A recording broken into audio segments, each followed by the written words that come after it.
ଆପଣ କିଛି ବାଇଗଣକୁ ଏମିତି ଭଲସେ କାଟି ନିଅନ୍ତୁ, ଯେମିତି ଦେଖାଯାଉଛି ସେମିତି ଚାରିଫାଳ କରି କାଟି ଦିଅନ୍ତୁ। ଦେନ୍ କିଛି ଆଳୁ, ଟମାଟୋ, କଞ୍ଚା ଲଙ୍କା, ଅଦାକୁ ଚୁନ୍ ଚୁନ୍ କରି କାଟି ଦିଅନ୍ତୁ।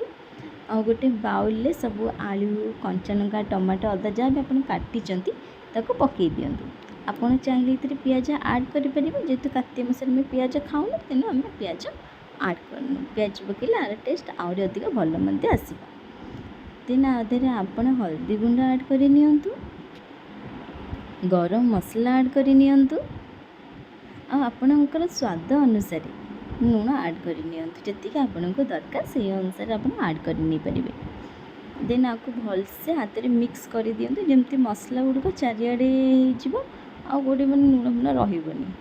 ଦେନ୍ ଆପଣ ଯେଉଁ ବାଇଗଣ ସବୁ କାଟିଥିଲେ ତା ଦେହରେ ଏଇ ଯେଉଁ ଏଇଟା ସବୁ ଫିଲ୍ କରିଦିଅନ୍ତୁ ଭଲସେ। ଯେତେ ବି ଆପଣ ବାଇଗଣ କାଟିଥିବେ ଆପଣଙ୍କୁ ଯେତିକି ଦରକାର ଆପଣ ତା ଭିତରେ ସବୁ ଯାକ ଗୁଡ଼ିକରେ ଏଇଟା ଫିଲ୍ କରି ନିଅନ୍ତୁ ଭଲସେ। ଆଉ ଏଇ ରେସିପିଟା ଆପଣଙ୍କୁ ନିଶ୍ଚିତ ଭଲ ଲାଗିବ। ଆପଣ ଏମିତି କରନ୍ତୁ ଥରେ, ଦିନେ ଜାଣିବେ ବହୁତ ଭଲ ଲାଗିବ ଆପଣଙ୍କୁ। ଏଇଟା ଫିଲ୍ କରିଦେବେ ସବୁଥିରେ। ଦେନ୍ ଆପଣ ଗୋଟେ ପ୍ରେସର୍ କୁକର୍ରେ ତେଲ ପକାନ୍ତୁ।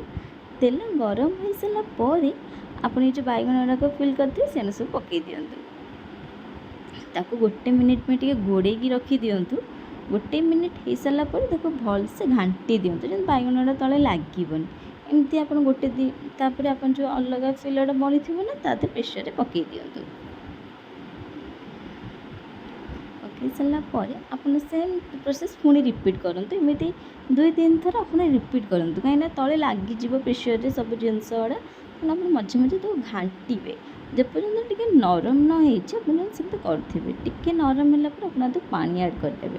ବେଶୀ ପାଣି ଆଡ଼୍ କରାହେଉନି, ଏଥିରେ ଆମେ ମାତ୍ର ହାଫ୍ ଗ୍ଲାସ୍ ପାଣି ଆଡ଼୍ କରିଛୁ। ଦେଖନ୍ତୁ ଏଇଟା ଭଲସେ ଘାଣ୍ଟି ଦେବେ।